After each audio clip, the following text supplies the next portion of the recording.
had to devise engineering systems which were extraordinary for their age. Their civilization rivaled Rome in its sophistication. The Aztecs had the best technology that could be produced in the conditions of which they lived. Aqueducts, palaces, pyramids, and temples stood as a tribute to their gods and a testament to the power of humankind. The Aztecs' crowning achievement was a gleaming capital city that astonished European explorers called the Venice of the New World. The city spread out, glittering against its canals and its lake, bedecked with fine trees and beautiful mansions. Their thirst for power and blood set them on a course for destruction. When it finally came, their annihilation would be swifter and more complete than the world had ever known.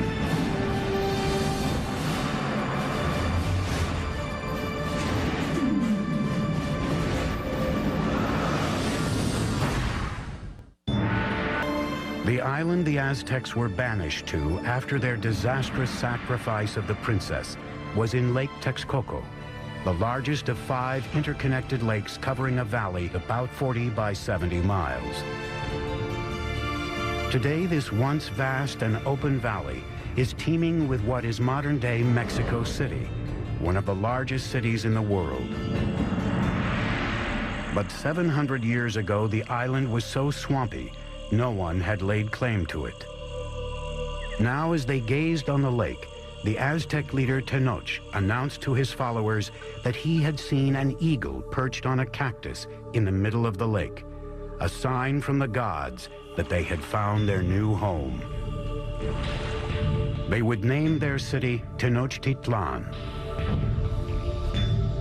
Life is tough for the Aztecs in the early days of Tenochtitlan, but they have a vision of a powerful city modeled on an ancient and legendary city just 25 miles away. Ambitious plan to engineer an advanced city at Tenochtitlan. But there was a problem. The swampy islands that they took over needed a lot of work. When they started to build anything, it would begin to subside. There was simply no foundation on which to build. The Aztec solution would revolutionize the architecture of the Americas. They began by anchoring their buildings deep in the ground using a system of pilings made from wood. Workers cut stakes into 30-foot lengths, 3 to 4 inches wide. These were driven into the soft ground to make a foundation. The pilings were often surrounded with volcanic stone to add strength. Masons and bricklayers could then build walls on top of this base with confidence. They have found wooden pylons to hold the foundations of the pyramids. The fact that it didn't sink or the fact that it didn't just topple, I think that's a major feat of engineering. Tenochtitlan was an island city, but the lakes surrounding it were very shallow, sometimes only 7 feet deep. The whole thing looked like a giant metroplex floating on a pond. Originally, the only way to get from this floating city to the mainland was by boat. But the Aztecs eventually devised a series of causeways, sometimes 45 feet wide, that would connect their floating city to the mainland provinces. The causeway was supported by strong wooden pilings, the same pilings that supported their temples and other buildings. Thousands of these pilings had to be driven deep into the lake bed, and this presented a logistical challenge that could only be met by a strong, skilled labor force and the best of Mesoamerica's engineers. To build a causeway, 2 lines of stakes were laid out. Then the space between them was filled with stones and earth until it reached several feet above the water level. This allowed the road to support enormous weight. These causeways were built very straight, they were very wide, with bridges that would open up that connected the city to the north, to the west, and to the south. The roads enabled the Aztecs to transport larger, heavier materials for building. But this presented a new challenge. There were no beasts of burden in Mesoamerica, so everything had to be done with humans. No carts, no wheel. Small loads would be carried on the back with a rope hung from the forehead. large items like stone blocks or sculptures for a temple would be dragged by huge numbers of men pulling ropes, possibly using logs as rollers.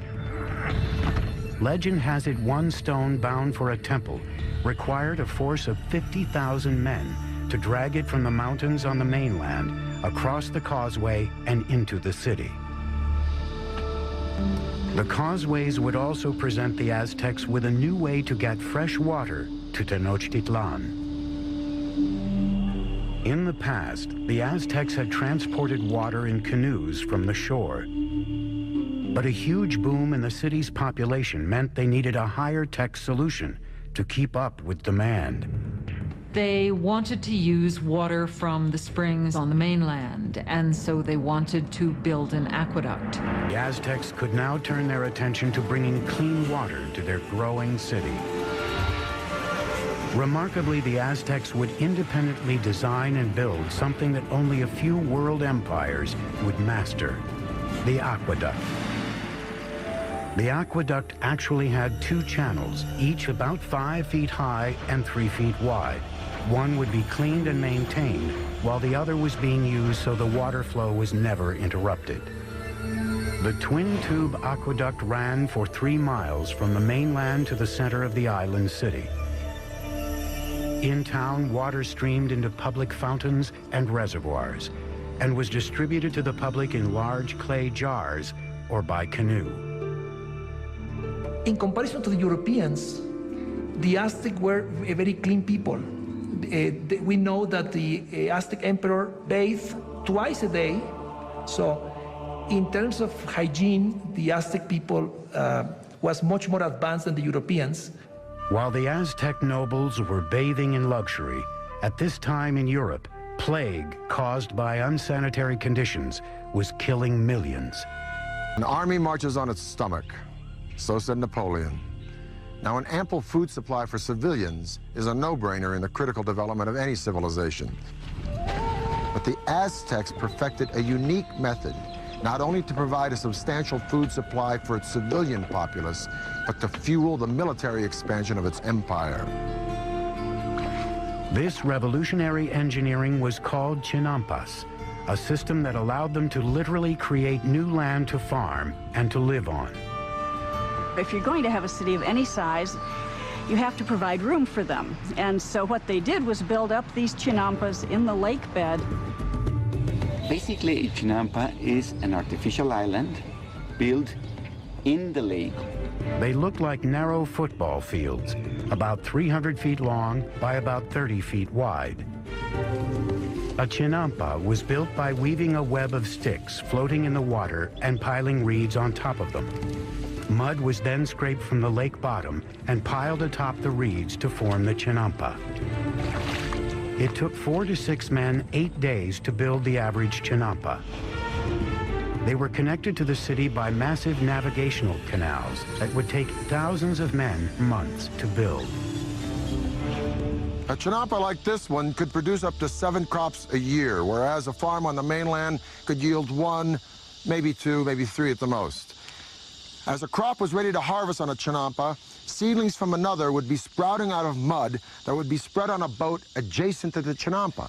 Then when the seedlings were ready, they'd be transported to the chinampa, and this cycle would be repeated over and over and over again on hundreds and then thousands of chinampas. Now, it was this technology that transformed Tenochtitlan from just another tribal town in the 14th century to a dominant and thriving city-state.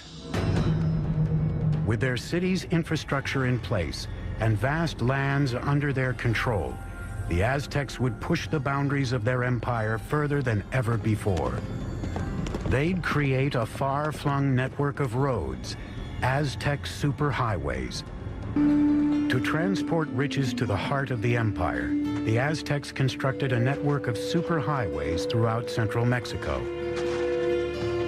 Relay runners were stationed every few miles to create a sort of ancient Federal Express. Messages or goods could be sent 200 miles from the Gulf Coast to Tenochtitlan in just 24 hours, faster than the Postal Service today.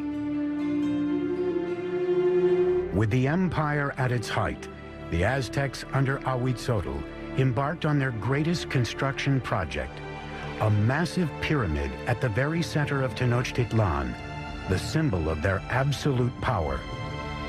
It was called the Templo Mayor, or Great Temple. The base of the pyramid was 240 feet deep by 300 feet wide and rose to a height of 15 stories. There were at least 117 steps in 2 staircases climbing 200 feet, leading to twin temples to honor the gods of rain and war. The temple was rebuilt on the same location 7 times, beginning in 1325 with the city's founding. As the empire grew, so did the pyramid. Each stage was simply built right on top of the stage before. The Temple Mayor was built mainly with a stone called Tezontle, that is volcanic stone. It's a very lightweight stone that would prevent the sinking of the temple. For floors and walls, the Aztecs applied a lime plaster, which was a form of concrete. Some examples found today remain as hard as modern concrete, even after 500 years.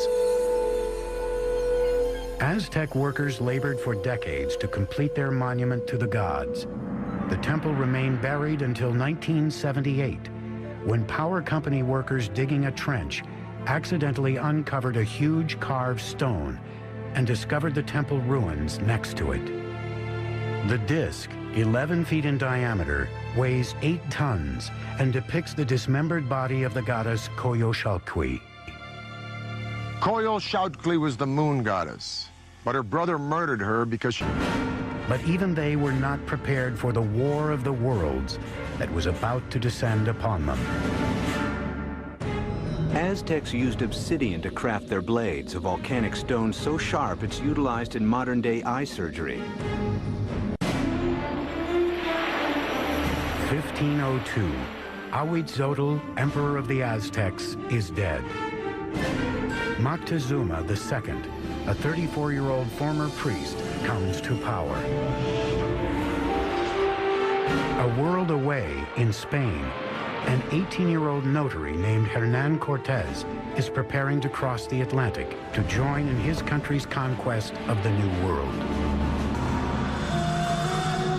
This is the zenith of the Aztec Empire. It now covers at least 80,000 square miles, reaching out from Tenochtitlan to both coasts and as far south as Guatemala. Some 25 million people are subject to Aztec rule. 38 provinces containing innumerable city-states are paying them heavy tribute, making the emperor and nobles fabulously rich. The city spread out, glittering against its canals and its lake, bedecked with fine trees and beautiful mansions. And Moctezuma II presided over it all. He was known for his statesmanship and military skills. A tough leader, he slaughtered the population of towns that wouldn't bend to his rule. But privately, he was troubled. It seems that Moctezuma was a passive individual, perhaps even a depressive individual. Legend says that when he witnessed a comet streaking across the skies over Tenochtitlan, he spent the rest of the night in tears. As the weeks went by, he became increasingly paranoid. But at the height of his obsession with the supernatural, a very real threat approached from across the sea. Spies posted along the Gulf Coast reported strange sightings offshore that they were at a loss to describe. They never have seen a boat, so they didn't even have a word to describe that. So the Indians refer to those boats as mountains that move in the water. In 1519, after sailing from Cuba, Cortez landed with 11 of these floating mountains and 500 men on the Gulf of Mexico, 200 miles southeast of Tenochtitlan. The tribes were astonished by these men with metal armor and animals they had never seen. As he moved inland, tribes who resisted were brutally slaughtered, but many others were happy to provide him with provisions and men. She was the daughter of a chieftain who had been sold into slavery and was called La Malinche. They developed an intimate relationship, and in time, she bore a son to him. And he would have been one of the first people of mixed blood in the New World. But she was much more than a mistress. She became an interpreter for Cortez, and her role expanded to advisor and intermediary between him and the Aztecs. Not only was she his translator, but she could also tell him about things that were being said that he was not intended to hear or understand. Moctezuma's network of relay runners kept him apprised of the Spaniards' movements. It was clear they were headed for his city. As he advanced toward Tenochtitlan through the summer of 1519, Cortez amassed an army of thousands. Moctezuma's army of warriors numbered in the hundreds of thousands. They wore animal costumes on the battlefield to intimidate their opponents. Part of it was spectacle. You had just incredible costumes that the different warriors would wear. The most important warriors were knights, dressed as jaguars and eagles. The Aztec knights were initiated into their orders at sacred ceremonies at special temples like this one.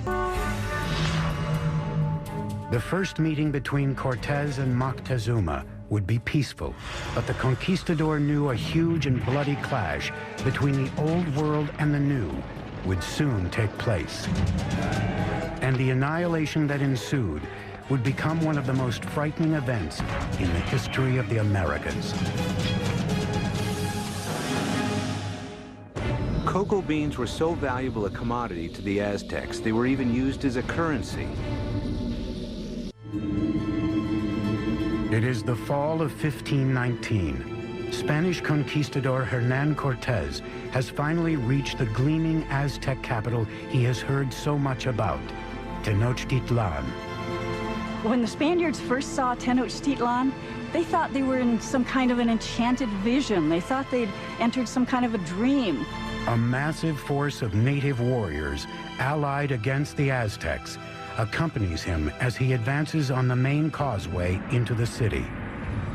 The meeting of Cortez and Montezuma on a causeway approaching Tenochtitlan had to be one of the most remarkable events in world history.